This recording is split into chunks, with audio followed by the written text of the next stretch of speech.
When we were approached by Mid-Ocean Club to think about a restoration for the golf course, the vision always in our minds comes down to first and foremost restoration, looking at the original golf architects, in this case, Charles Blair Macdonald and Seth Rayner, and trying to understand what they built, how things had evolved, how things had changed over time, and then do the best we can from a research standpoint to try to figure out how do we get it back.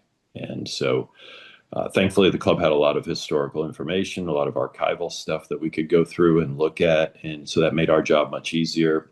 We've had the good fortune of being entrusted at Yale University with their golf course and Fisher's Island Club and Sleepy Hollow. So, and the Creek, boy, just keep going. As far as doing work at Macdonald and Rayner golf courses. So we felt like with that background and with the specific information from Mid-Ocean, we were going to be very well prepared to present a plan to the membership to restore the golf course back to the original Macdonald and Rayner vision. Charles Blair Macdonald, his resume is actually fairly short, but every single golf course that he ever worked on was impactful, not only from the standpoint of that particular club, but in the world of golf course architecture. I mean, he set out to build the monument for American golf architecture at National Golf Links of America. And from there, he continued that on and built these amazing golf courses. Now, he was, to a certain degree, he believed that there was the ideal golf course, and that's the way he put it, and that it was constituted from certain holes and certain concepts that he believed were an important part of creating the link of all 18 holes. So you have the template holes that everyone knows about, the Redan, Punch Bowl, Biarritz, etc. And then he tried to incorporate those in different settings. And I think that's what made his work, that would sound almost as if it was repetitive and that it was something that you would expect to see the same thing over and over again. But what he was so brilliant about, and certainly Seth Rayner, his lieutenant, is incorporating those concepts and those ideal golf holes into different settings. So when you think about a Cape hole at Fisher's Island versus the fifth hole at Mid-Ocean, they're very, very different from an elevation standpoint. The concept, the construct is exactly the same philosophically, but the presentation, the way it sits in that different landscape is what ultimately sets it apart and creates the brilliance of his work. And I think at Mid-Ocean, we saw him understanding the scale and the scope of the property. Obviously, whenever you can put your golf holes up alongside an ocean, you've got a significant scale for the horizon line, and then the ability to put it where you can actually see the surf crashing up against the rocks is another beautiful aspect of what happened in Mid-Ocean. So I think people tend to think of seaside golf courses being fairly flat. And the surprising thing, I hadn't been to Mid-Ocean in probably almost 35 years from the time that I was there with my wife, Tracy, on our honeymoon to coming back to see the golf course. And I was really struck by the elevation change. And the topography on the golf course was significant.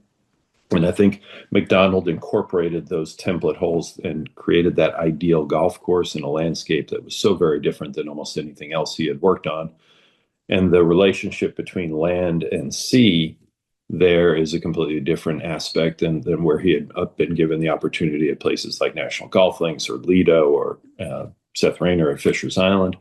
And so from that standpoint, I think it's really a truly special blending of that vision of ideal golf holes with a wonderfully unique canvas to work upon.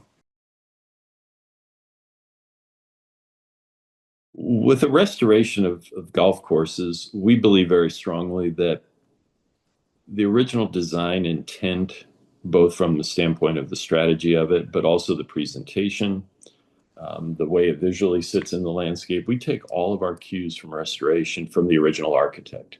So there are very few inputs from our standpoint.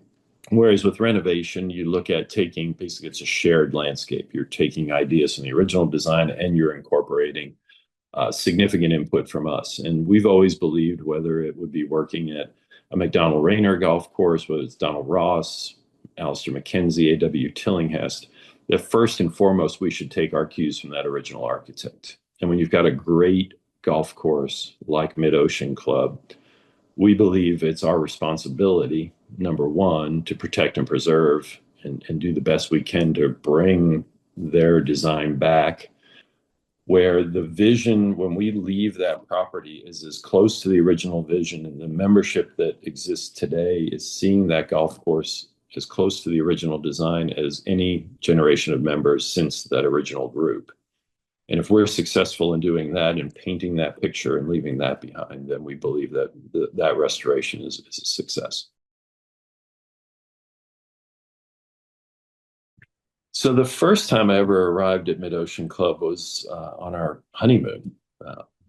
Well, this is our 40th. We're going to be married for 40 years this year. So 40 years ago, we stayed out at Cambridge Beaches on the far end of the island, and I knew of Mid-Ocean Club. I'd read about it, heard about it, and my very understanding wife Tracy decided to be okay if I took a day and went and played golf. So I went over and played the golf course and fell thoroughly head over heels in love with it.